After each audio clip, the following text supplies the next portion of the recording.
ఆంజనేయురెడ్డి గారు చెప్పండి, ఈరోజు ఇట్లా రాస్తున్నారు, మళ్ళీ వేరే అంశాల్లోకి వెళ్లే ముందు దీని మీద మీరు కామెంట్ చేయదలిచారా, లేదు అంతకుముందు మాట్లాడాలని అని వదిలేస్తారా? కేసర్ గారు, మీకు ప్యానల్లో ఉండే అందరూ కూడా నమస్కారాలు. కేఎస్ ప్రసాద్ గారు నేను అసలు ఈనాడు జ్యోతి చదవను అని చాలా స్పష్టంగా చెప్పారు.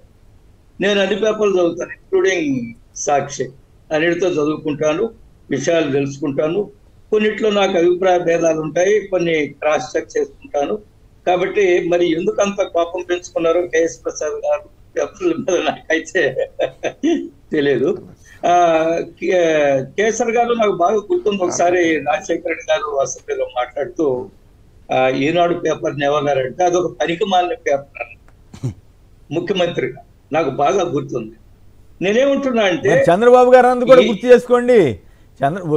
ఆయన అన్నది చెప్పారు, బాగానే ఉంది. చంద్రబాబు గారు కూడా సాక్షిని ఎన్నిసార్లు ఏమన్నాడో మీకు తెలీదా? ప్లీజ్ ప్లీజ్ తెలుసు, మరి అది చెప్పరే, అది కూడా చెప్పండి. నేను అనేక సందర్భాల్లో చెప్పాను, ప్రతి పేపర్ కి వాళ్ళ సొంత అజెండాలు ఉన్నాయి, వాళ్ళ సొంత దారులు ఉన్నాయి. దాని ప్రకారం వాళ్ళు వార్తలు ప్రశ్నిస్తుంటారు. ఏ విధంగా వాళ్ళకు అనుకూలంగా ఏ విధంగా వండి వార్చాలలో, రామోజీరావు గారి భాషలో చెప్పాలంటే వార్తల్లో ఏ విధంగా వండి వార్చాలలో ఆ విధంగానే అన్ని పేపర్లో వార్తలు వండి వార్చుతాయి. నేను ఆంధ్రజ్యోతి, ఈనాడు ప్రతినిధిని కాదు, ఆ పేపర్ల తరఫున మాట్లాడాల్సిన అవసరం నాకు లేదు. పేపర్లో కొన్ని సందర్భాల్లో నేను ఈనాడు, ఆంధ్రజ్యోతి చూస్తున్నప్పుడు నాకు కూడా మరి ఇంత వ్యక్తిగత కక్షతో రాస్తున్నారనేది కొన్ని సమయాల్లో కూడా అనుమానం వస్తుంది.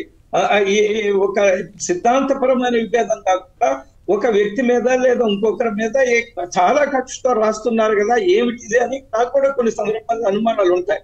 కానీ వాళ్ళ పేపర్లో వాళ్ళ ఇష్టం వాళ్ళు రాసుకునే అవకాశం ఉంటుంది. సాక్షి పేపర్ కూడా వాళ్ళు ఆకాశానికి ఎత్తుకొని అన్నిటినీ ఖండిస్తూ మొత్తం భూతల స్వర్గం లాగా వాళ్ళు పెయింట్ చేసుకుంటారు. దాన్ని మనం ఖండించలేము. కాబట్టి పేపర్లో ఎవరు ఎజెండాలు వాళ్ళకున్నాయి వాళ్ళు రాసుకుంటారు. చంద్రబాబు నాయుడు గారి విషయంలో జరిగినప్పుడు పేపర్ ఒక రకంగా రాస్తుంది, రాజశేఖర రెడ్డి గారి సమయంలో రాసినప్పుడు అదే పేపర్లు ఇంకొక రకంగా రాస్తాయి. ఆంజనేయురెడ్డి గారు ఓ చిన్న ప్రశ్న ఏమనుకోవద్దు. మీరు నిన్న నెల్లూరులోనే ఉన్నారు కదా, నిన్న చంద్రబాబు నాయుడు గారు జరిగిన సభ ఎట్లా జరిగింది? నిజంగా ఖాళీ కుర్చీలు వందలాది కుర్చీలు ఖాళీగా కనిపించాయా లేదా? చంద్రబాబు గారు మాట్లాడుతుండగా వెళ్ళిపోయారా లేదా? ఏమిటి వాస్తవం ఏంటో మీరు చెప్పండి. ఫ్యాక్ట్ ఆఫ్ ద మ్యాటర్, నేను నెల్లూరులో లేదు సార్, నేను బయట ఉన్నాను. కానీ మీరు చెప్పిన వార్తలే మా వాళ్ళు నాకు కూడా చెప్పారు. అనుకున్న స్థాయిలో జనం రాలేదు, మధ్యలో వెళ్ళిపోయారని మీరు చెప్పిందే నాకు కూడా చెప్పారు. మన జగన్మోహన్ రెడ్డి గారు కూడా అనేక సందర్భాల్లో వారి బహిరంగ సభ నుంచి కూడా వెళ్ళిపోయిన సందర్భాలు కూడా. ఖాళీ కుర్చీలా లేవా? ఖాళీ కుర్చీలు ఎక్కడైనా ఉన్నాయా? మనం బిల్డింగ్లో చూసాం కదా. ఆ జనానికి ఈ జనానికి పోల్చడం కరెక్ట్ కాదు. కానీ బట్ నా పాయింట్ ఏంటంటే, నేను ఎందుకు ఈ రిఫర్ చేశానంటే, ఈనాడు, ఆంధ్రజ్యోతి ఎట్లా రాశాయనేది మీరు తెలుసుకుని వాస్తవాలు ఎవరు రాస్తున్నారు, అబద్ధాలు ఎవరు రాస్తున్నారు అన్నదానికి చెప్పడం కోసమే, నేను మీతో చెప్పించడం కోసమే సార్. నేను అదే చెప్పాను మీకు మొదట్లోనే, ప్రతి పేపర్ కి వాళ్ళ అజెండాలు ఉన్నాయి, వాళ్ళ దృక్పథంతో వార్తలు ఉండి మీకు చెప్పాల్సి. ఇప్పుడు పాయింట్ ఏంటంటే, జనరల్ విమర్శ సరే, ఈనాడు వాళ్ళు రోజు ఏడుస్తున్నారు, ఆంధ్రజ్యోతి వాళ్ళు రోజు ఏడుస్తున్నారు, అది వేరే విషయం. ఇప్పుడు సరే, రిజిస్ట్రేషన్ ఛార్జీల మీద ఇందాక వెంకటరెడ్డి గారు చాలా క్లారిటీగా చెప్పారు, ప్రసాద్ గారు కూడా చెప్పారు. మీరు అది దాంతో ఒకసారేమో అసలు ఏమీ లేదంటారు, ఇంకోసారేమో ఛార్జీలు పెంచేశారంటారు. ఇట్లాంటి వార్తల్ని అడ్డగోలు వార్తలు అంటారా అనరా? నేనేమంటున్నా అంటే, ఈ ఆంధ్రప్రదేశ్ లో రిజిస్ట్రేషన్ ఛార్జీలు పెంచింది వాస్తవం, అందులో ఎటువంటి అనుమానం లేదు. గణనీయంగా పెంచారు, 6 సార్లు 7 సార్లు. ఏ గవర్నమెంట్ ఉన్నా పెంచుతుంది, అది వేరే విషయం. ప్రభుత్వ ఆదాయాన్ని పెంచుకున్నారు, అందులో ఏం అనుమానం లేదు. ఈ ప్రభుత్వ ఆదాయం వస్తుంది రిజిస్ట్రేషన్ ఛార్జీలు పెంచడం ద్వారా. రీసర్వే విషయంలో చాలా మంది రైతులు రకరకాలుగా ఇబ్బందులు పడ్డారు. నాతో కూడా స్వయంగా చాలా మంది మాట్లాడారు ఈ సర్వేలో.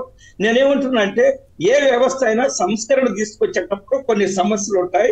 ఆ సమస్యలు ఓవర్కమ్ కావాల్సిన బాధ్యత ఆయా ప్రభుత్వాలు, ఏ ప్రభుత్వాలు అయితే ఆ ప్రభుత్వ బాధ్యత. ఒకటి. రెండోది, పేదరికము మీరు ఇందాక 21% 22% పేదరికం నుంచి బయటకు వచ్చారన్నారు. ఎస్, ఇది ఒక ఆంధ్రప్రదేశ్ దేశవ్యాప్తంగా కేంద్రం తీసుకున్న విధానాల వల్ల గత 10 సంవత్సరాల్లో 25 కోట్ల మంది పేద ప్రజలు పేదరికం నుంచి బయటకు వచ్చారని నీతి ఆయోగ్ చెప్పింది. అంతకుముందు ఒక అంతర్జాతీయ సంస్థ మోడీ గారు వచ్చిన తర్వాత గత మొదటి 5 ఏళ్లలో 13 కోట్ల మంది ప్రజలు పేదరికం నుంచి బయటకు వచ్చారని ఒక అంతర్జాతీయ సంస్థ చెప్పింది. మన దేశం నీతి ఆయోగ్ కూడా గత 10 సంవత్సరాల్లో 25 కోట్ల మంది బయటకు వచ్చారు. అందులో భాగంగానే ఆంధ్రప్రదేశ్ లో కూడా అందులో వీళ్ళు ఆంధ్రప్రదేశ్ కూడా భారతదేశంలో భాగం కాబట్టి పేదలు పేదతనం నుంచి బయటకు అనుమానం లేదు. రెండవది కరోనా సమయంలో భారతదేశం అన్ని ప్రభుత్వాలు బాగా పనిచేశాయి. అందులో మన ఆంధ్రప్రదేశ్ ప్రభుత్వం కూడా ముఖ్యమంత్రి గారి ప్రభుత్వం కూడా బాగా పనిచేసింది. ప్రపంచంలో అన్ని దేశాల కంటే భారతదేశంలో కేంద్ర ప్రభుత్వ ఆధ్వర్యంలో కరోనా విషయంలో మనం పోరాటం చేశాం. అన్ని ప్రభుత్వాలు సక్రమంగా పనిచేశాయి. గణనీయంగా చావుల్ని తగ్గించడం కానీ కరోనా వ్యాక్సిన్లు ఇవ్వడంలో కానీ అన్ని ప్రభుత్వాలు సక్రమంగా పనిచేస్తాయి. అందులో ఎటువంటి